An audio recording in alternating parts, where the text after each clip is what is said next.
努力做事，实在做人。大家好，我是西雅图房地产经纪人 Maggie。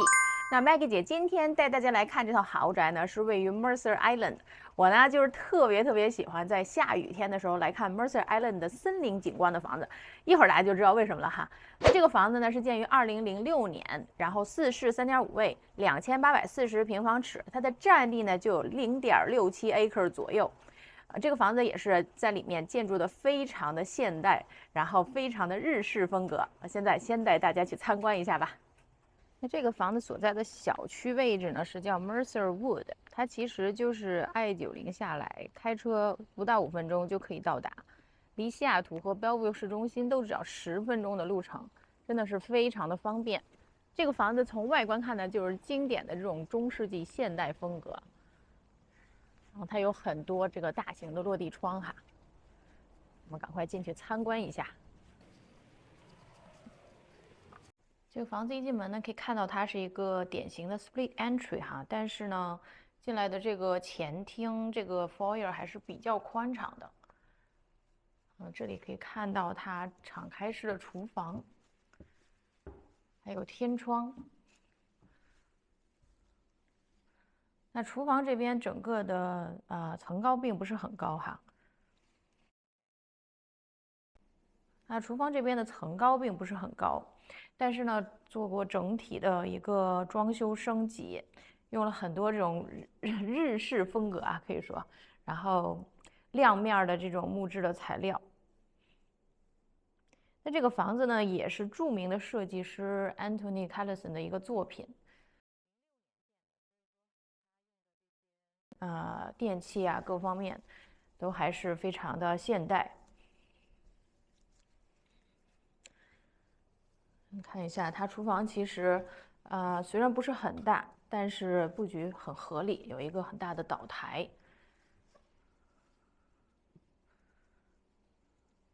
冰箱也是用了这种 built-in 的风格，这样比较统一。那这里呢，就是一个饭厅的位置，饭厅整个用了这种大型的落地窗，跟大自然有一个很好的融合，而且呢，也显得非常的温馨。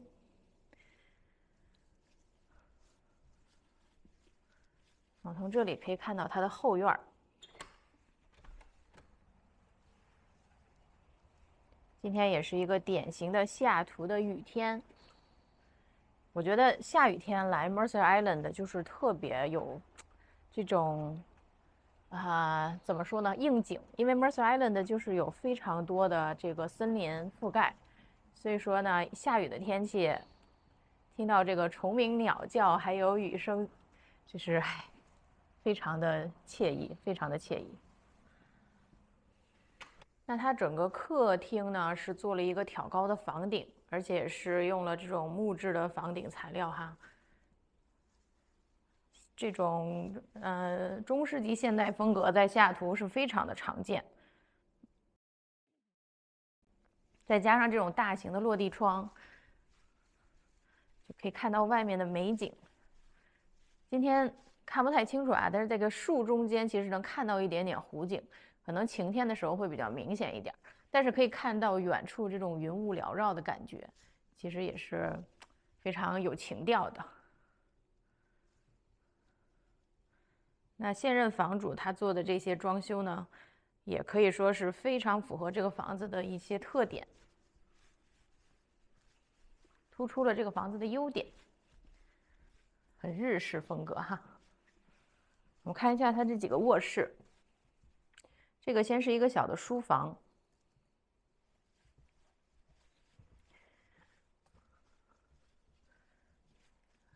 客卧，其实客卧的面积还是比较大的，一个 queen size 放进去还是非常的宽敞。这里是一个客人用的洗手间，这两个客卧的采光都还不错。这里还有一个 full bath， 虽然并不是最新装修哈，但是也是通铺了瓷砖。那走到最里面呢，其实就是它的一个主卧。主卧它房顶并没有很高哈，它大概是8 feet 左右，但是做成了这种敞开式的设计，因为本身它的面积并不是很大嘛，整个房子就只有2800多平方尺。那为了让这个主卧有一个很 spacious 的感觉，所以做成这种开放式的，我觉得非常合理。这个是它里面的一个浴室，还有天窗，有很好的隐私哈。里面是 walk-in closet。那它这个过道呢，其实有很多老房子，它的这个70、80年代的建的老房子，这种过道它因为比较的昏暗，所以说会显得房顶很低矮。那现在这边设计了这么多的天窗以后呢，整个房子就感觉不一样。虽然说房顶并不是很高，但是让人感觉很明亮。OK， 我们再到楼下去看一下。它楼下的空间就比较的小，这点也是 Maggie 姐比较喜欢它。我觉得像这种 split entry， 唯一可以接受呢，就是地下的空间不要太大。